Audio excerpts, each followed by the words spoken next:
The worst thing about the ASUS ROG Ally is its battery. It's the worst performer when it comes to battery life out of its competition. It's also probably the reason it's regularly found on sale for so cheap. However, luckily, there is now a solution. We can swap the battery out for a larger one, but at face value, that sounds like a difficult task. But thanks to a company called JSAUX, it's never been easier. JSAUX sent me this kit, which contains all the parts and components needed for upgrading the ROG Ally's battery as streamlined as possible. The battery included is a 65 watt-hour battery, which is 62.5% bigger than the stock 40 watt-hour battery, which in theory should resolve the ROG Ally's biggest flaw. However, there are some trade-offs. After installing the battery, the Ally will weigh a bit more, no longer have branding on the back, and of course the labor of installing it. But JSAUX promises better battery life, better cooling, better grips, and apparently it's a smart battery, I guess. Okay, enough yap, let's install the battery and see how difficult the process really is. First thing we're going to do is we're going to remove the 6 screws in the back, but be careful because there is one sort of funny screw that is the bottom middle screw here. So be careful with that one. Next thing we're going to want to do is take this little guitar pick, which is a prying pick according to the directions. So be careful just to make sure you don't snap any of the plastic that's connecting the two pieces together, because you're probably going to need some of that later.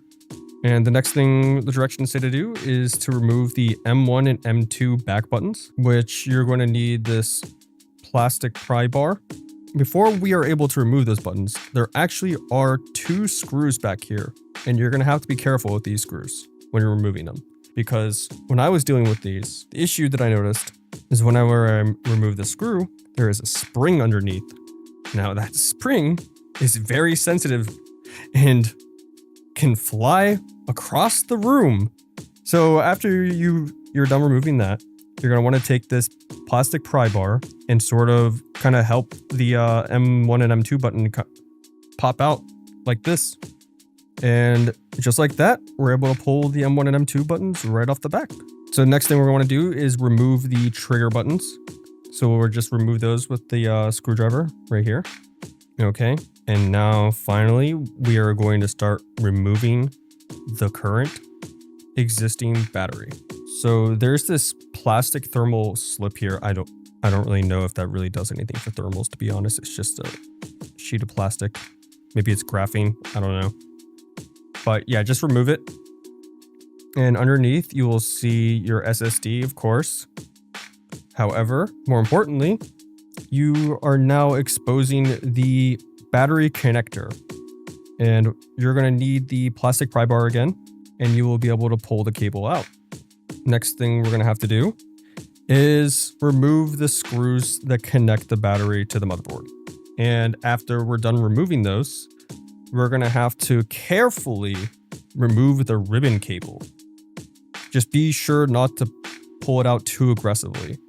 If you've tinkered with a phone before or any small device, you know ribbon cables can be very fragile. So be careful. And after that, the battery is fully removable. So just gently remove the battery. And that's it for the internals of the ROG Ally for now. We will revisit this after we're done with the backplate. First thing we're going to do is take the M1 and M2 buttons, pop them into the new backplate, and then carefully install the spring in the center without losing it or having it, disappear right before your eyes. And then apply the screw that we already lost before on top of that and screw it in on each side. And then we're going to want to reinstall the triggers on each side. So of course, we're going to screw in each of these 4 little screws. Hopefully you didn't lose them at this point. That would be bad. With this part, when you're screwing in the trigger, make sure that the trigger pops in properly so that it's not swinging towards the interior. And now, my favorite part of this whole process, except it was agonizing for me. So what you want to do is take these trimmers that look like pliers, I guess that's what they're called, trimmers or something. Flush cutters? Yeah, flush cutters. That's what they're called, right? Yeah. And we're going to want to snap this plastic piece of the Ally shell down here at the bottom and sort of just keep prying at it until we can finally remove it. And yeah, this part was painful for me. We're just gonna want to screw in the battery again. You know, each of the screws that we already removed, we're gonna want to reinstall them for the new battery. But yeah, make sure that the black side of the battery is facing up, the side with the text on it like this. You can see here, because I originally installed it backwards for some reason. Then you're gonna want to snap back in the new cable into the spot where you once removed the original battery cable from, right here. You can use the plastic prying tool to sort of pull this little metal piece back, and that allows it to easily connect right back in. However, we do have something to add here. What we have here is a piece of photosensitive adhesive tape. So we're gonna wanna cover this little sensor right here with it. All right, and then the next thing we wanna do is to apply this heatsink that they have provided us with. So on one side it's sticky, and we just kind of just make sure that it's lined up with the screw and in between each of the fans, and make sure that it lines up with the heat pipes. And then we're gonna wanna reconnect the ribbon cable right here, which shouldn't be too much of an issue. And then we're gonna wanna pop the new backplate onto the Ally, and pretty straightforward right here. We're gonna wanna install some screws. Here's the tricky part. Let's find out if you destroyed your ROG Ally.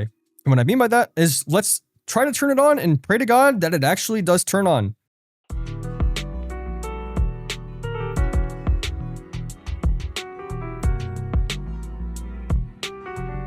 And if it does, congrats. You now have an upgraded battery in your ROG Ally. Round of applause. So luckily I didn't break my ROG Ally, and putting it together with the instructions wasn't the worst thing in the world. It was, however, a bit difficult, but not completely overbearing. I sort of wish the grips were a bit more textured on the back because it feels sort of slippery now. But after some time with it, I've come to the realization that having more ergonomic grips is a very healthy trade-off. And on top of that, the increased weight actually makes the ROG Ally feel better in my opinion. The better thermals, however, I haven't really noticed, to be honest. To be fair though, I barely paid attention to thermals in the first place. Putting it together, I only came across two issues. One being losing a spring that I needed for the back buttons, and two being the fact that I was very uncomfortable with tearing up the plastic part to ensure the battery would fit in its place. If it were, you know, a bit less messy of a process, I think I would have been a bit more comfortable with it. I don't know. I guess I just don't like destroying expensive electronics or something. Not having the design and branding on the back also isn't the biggest issue for me, but it does look plain and very generic now. Overall though, I think most people shouldn't have an issue putting it together. The kit is perfect and has everything you could possibly need and more. And for someone who has never done a modification like this, especially to a small device, it was doable. However, part of me always doubted it would actually turn on and work properly in the end. I don't know, it would have been a funny video, I guess. I don't know. The battery life is definitely noticeable with the upgrade as well, but it's not going to beat out the ROG Ally X. But if you really think about it, you can get an Ally Z1 Extreme for $499 USD when it's on sale and upgrade the battery for $89, totaling to less than $600, which is cheaper than most Z1 Extreme handhelds currently available, and still $300 cheaper than the Ally X, which the only significant boost for that price would be 8 GB of RAM, 512 more gigabytes of storage, and a slightly bigger battery. So yeah, if you want a cheap upgrade that makes a significant impact on your aging ROG Ally, I can 100% recommend you give this a try, but only if you are willing to go through the process of cracking the Ally open and tinkering with it and risking breaking it. But that's going to do it for today's video. The JSAUX battery kit is definitely worth the upgrade if you want to wait out on buying a new handheld for a few years or so. However, it does come with some risk, so please be careful if you do decide to give this kit a shot. But if you found this video informative, leave a like and subscribe for more handheld reviews and tech related videos. Also, you might as well hit that little bell to be the first to know when my next video comes out. This has been Killer Cam. Thanks for watching and see you in the next one. Peace.